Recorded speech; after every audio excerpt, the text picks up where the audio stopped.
Good afternoon, everyone. Really appreciate all of you for making time to attend this conference today. Please make yourself comfortable, get a drink, and enjoy the session. My name is Shawn from Touch Community Services. I'm a counselor by training, and I lead the youth intervention team, which consists of social workers and counselors. Let me share my slides.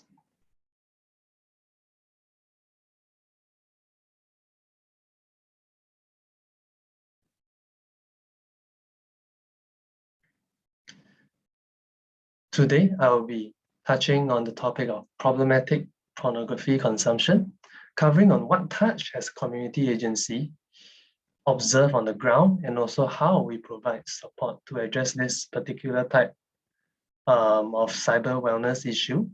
But before that, let me give a brief introduction about my organization.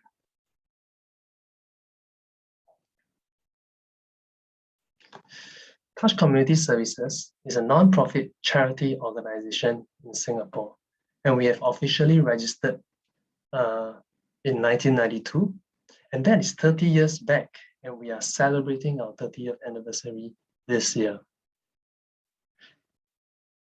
We are also a member of the National Council of Social Service since 1994. In the work that we do, we have impacted the lives of 200,000 people. Touch 22 services are spread through 6 service groups: children, youth, family, special needs, healthcare, and elderly. The topic of my sharing today is about cyber wellness. We have been working to promote cyber wellness, healthy gaming, and online safety, and also reaching out to 360 schools and more than 1.6 million youths, parents, educators, and counselors. In addition, we also specialize in counseling and intervention, focusing on cyber wellness and mental health.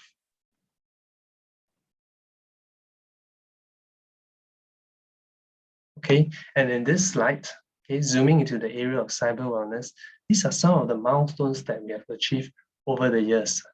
Of course, our engagement with the ministry started way back in 2004 to craft out the National Cyber Wellness Framework and also other ministries to train and share with other professionals on various cyber wellness issues.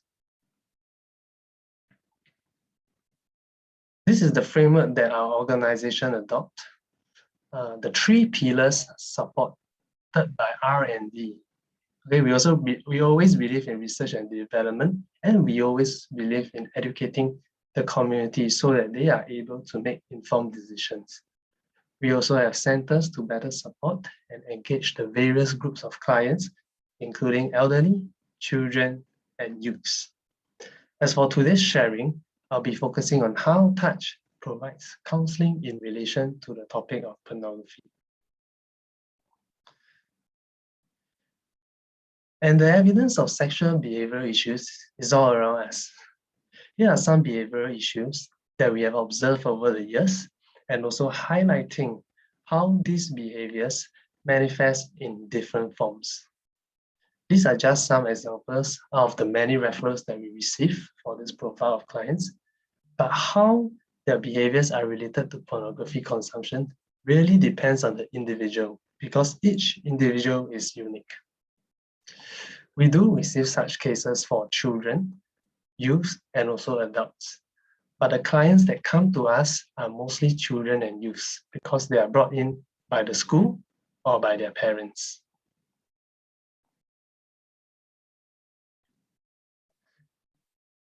Okay, and here are some stats that we have. Our counselors and social workers are running 2 helplines. And these are some stats about help seeking. And for the past 3 years, as you can see, we have received almost 3,500 inquiries via our 2 helplines. 1,031 of them are related to cyber issues involving addiction or excessive device use. We also look at the number of calls under the category of mental wellness. That is also 1,187, which is quite similar to the number of calls related to cyber wellness. And the rest of the calls, which you can see here in the pink part of the pie chart, okay, we have about 1,245 calls. These are calls outside of cyber wellness and mental wellness calls, which includes youth at risk, family issues, relationship issues, yeah, and so on. Okay, so yeah, these are just some stats to kind of share with all of you to help you understand the behavior of help seeking in the local context. Okay, and when it comes to intervention, our efforts and programs are not possible without our key stakeholders. We believe in a holistic approach where each of these parties can effectively support these clients in various areas. So we look at the peers within the school community. We also work with parents to kind of fine-tune with them the home environment so that it can be conducive enough to support their children. We also work with educators and counselors on how to better support the clients, whether they need buddies in school to kind of mentor or guide them. Oh, and we also work with corporate partners who are keen to volunteer in any part of the intervention.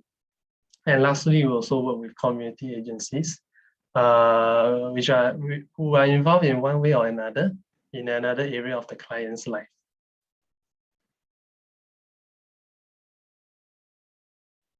Okay, and in our work with our clients, these are the key components that build the intervention model for our programs.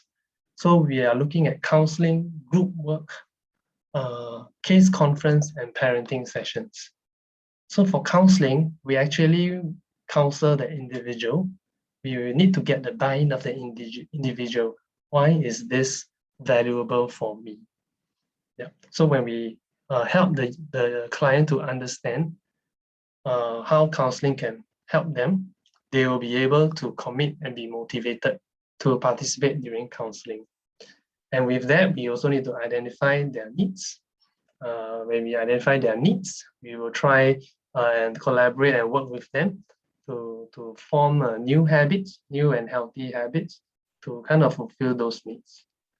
When it comes to group work, we look at peer learning, okay, and self-discovery, whereby they'll be given reflective questions to kind of understand in their own lives what are some of the lessons learned, how have they been coping with the problems that they have been experiencing, and also hearing from the peers within the group how they are coping with their issues as well.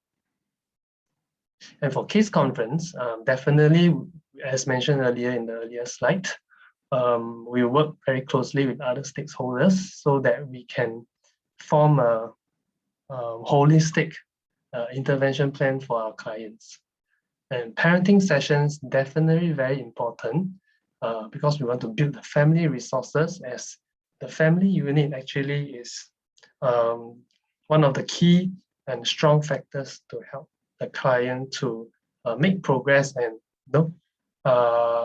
create positive change, because they spend most of their time at home. So now we look at the case of Jack. Okay, the case of Jack is one of the clients that we see in Touch Youth Intervention. Okay, so Jack is 15 years old and he was referred by his school to us for counseling. And the main reason for that was because he was watching pornography openly in class. And the school later found out from Jack that he also approached one of his sister's female friends if he could pay her to allow him to touch her private part. So this is something that we rarely come across. And when the school know about this, they were quite shocked and they decided to refer Jack to us. So during his counseling with us, Jack shared that he often hangs out with his group of friends, okay, in his neighborhood, and he often plays soccer with them because Jack likes soccer. And very frequently, they'll have sexual conversations which they laugh and joke about.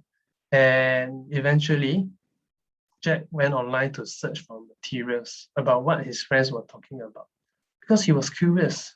Yeah, just because he was curious.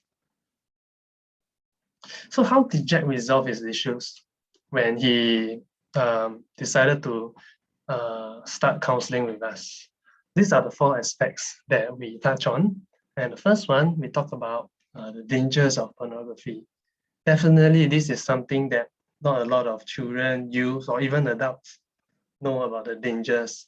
Whether is it how it affects the brain or how it affects your perspective of the opposite sex. So these are some of the, I would say, in-depth conversation that we have with our clients. And some of them actually did share that, oh, I have not heard about this before. It is something very beneficial for me. So this is one part of the intervention, counseling part with the clients. And we also work with parents because Jack's mother is a single mother. So definitely she will need to spend a lot of time working to bring home the income for the family. And that limits the amount of time she can spend with Jack. So that is another thing that we touch on with Jack's mother, touching on the key factor of supervision. Okay, how can she supervise Jack rather than let him hang out with his friends so often after school, because there's nothing for Jack to look forward to at home. So these are some of the questions that we ask the mom. How can she better support Jack even though she's working? Okay, and in terms of school, we also work with the school very closely, as mentioned earlier. We try to increase the number of protective factors and also to help the child to be motivated to go to school. Lastly, we also talk about coping strategies. Okay, equipping Jack with strategies to fight off temptations. And this is not something that is easy to accomplish. So definitely, this is one of the components that will take a longer time. And lastly, we also look at the motivation towards desired outcomes. Jack definitely will need to identify some of his personal goals, and that would create more drive to work towards his goals during counseling. Because if there are no goals, then there is really no purpose or value in continuing counseling. Okay. Yeah. And if you know of anyone who will benefit from our services, please feel free to contact us, give them their number, and ask them to call us via our helpline during the operating hours as shown, excluding public holidays, or they can also drop us an email. And with that, I will end my presentation here. Thank you.